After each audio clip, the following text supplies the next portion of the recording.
camps there at Hart Mountain, how that affected my whole outlook on life. Right now, I'm involved in public service. I've been involved in public service for over 15 years now, and I'm going to continue my career. How does it specifically being a sheriff? I feel I have an obligation to give back to the community, and the whole thing that happened with the internment and the reasons why the internment happened. I'm a history major too. I went to UC Davis, so I spent some time actually looking into this because I have my own personal interest in the issues. I don't want something like that to happen again, obviously. So being in the position that I'm in right now, being involved in public safety in the capacity that I'm involved in, puts me in a position to make sure that something like that doesn't happen again. And the second part of his question, yeah, regarding he mentioned somebody else who I am involved in the race with, and that individual, while he has extensive political experience, he has very minimal experience in the law enforcement realm. So one of the things I bring that's different is the fact that with over 15 years as a sheriff and as a part of this department, not any other department, but I've been here since day one, and I've been giving back to this community as a deputy sheriff. I have a larger amount of knowledge into the operations and into the administration of this department and what we provide for the community. And another thing which is great is that I've been motivated to stay here in this community because of the different services that our department provides. Our sheriff has been a very progressive sheriff, which is one of the reasons why he's been around for 31 years. And he's passed on a lot of different ideals in his staff, which carry over and which we hope to carry on. In terms of my vision for the department, it's basically to carry on the legacy of Michael Hennessy. I had the privilege of being the captain in charge of the largest facility out of San Bruno. I don't know if some of you that may not know about our system, we do have different jails throughout the system. One of our largest, with over 700 clients incarcerated, is out of San Bruno. And we actually provide programs around rehabilitation, recovery, violence prevention, and survivor restoration. All these programs are located out at that facility. We also have a fully functioning high school, which is one of the largest accomplishments of Sheriff Hennessy's present career, is that he's established a charter high school inside of our jail system so that inmates have the opportunity to go to high school, not just get a GED, because a lot of different agencies have GED programs for people that are incarcerated.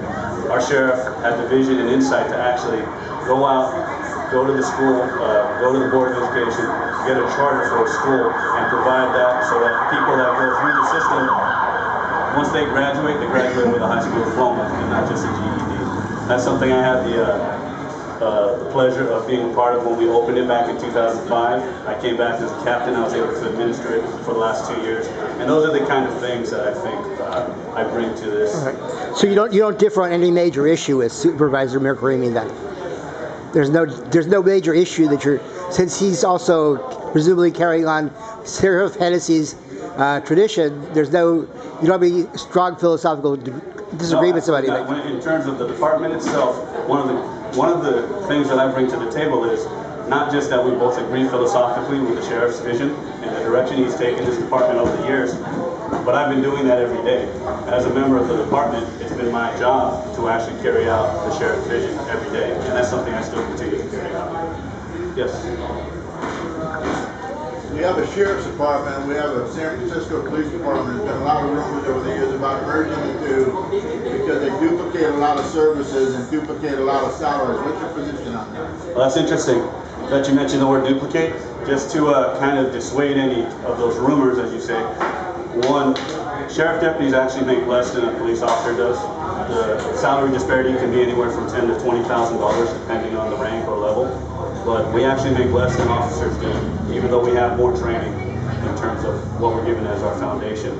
And also, in terms of merging the departments, I don't advocate for a merger of the departments.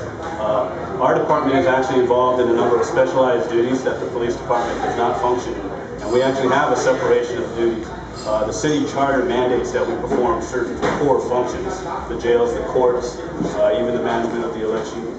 So there are specific duties for the sheriff's department which differentiate from the duties of the police department. The police department is basically responsible for patrol, street patrol, follow-up on investigation of crimes. our department is responsible for the things that I articulated at the beginning. So there is a difference in what we provide in terms of service.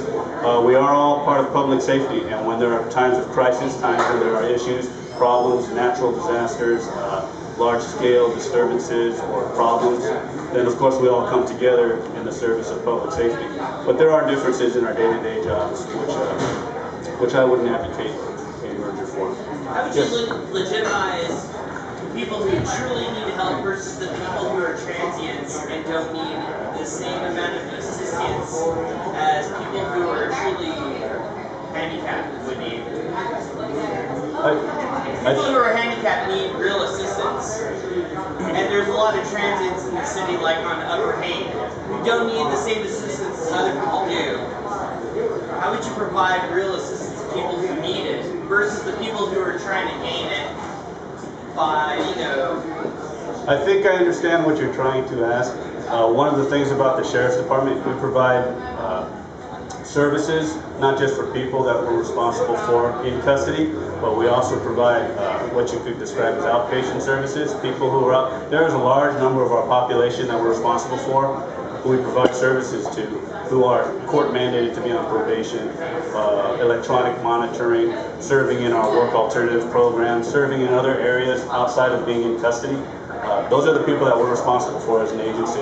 I'm glad you touched on that, about the issue of people that are out there that aren't under arrest, that haven't been sentenced, but they are still out there in our community. And one of the big differences between Sheriff Hennessy and myself is I am a strong advocate for community outreach from our department. I think it's our moral obligation as a large city agency, because we have over 1,000 people that work for the city and county. I think it's our obligation not just to focus on our core mandated duties, but to do community outreach, to go out there and to provide additional services. We have the infrastructure in place. We provide the services for the people we're responsible for already. So we have the infrastructure in place to be able to go out and maybe do some more community outreach and provide those services from our core, from what we already do. In terms of what you're asking, in terms of differentiating between the needs and who really needs the services, people with disabilities, people with mental health issues. Mental health is a really big issue for us, both in jail and in our system. So that's something with which we're intimately familiar.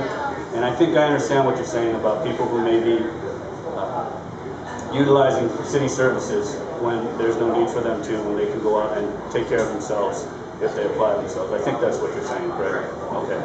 So I am an advocate for our department developing community outreach programs to go and insinuate ourselves into those communities so that we can provide references, referrals, outreach, which will give people options to focus their lives.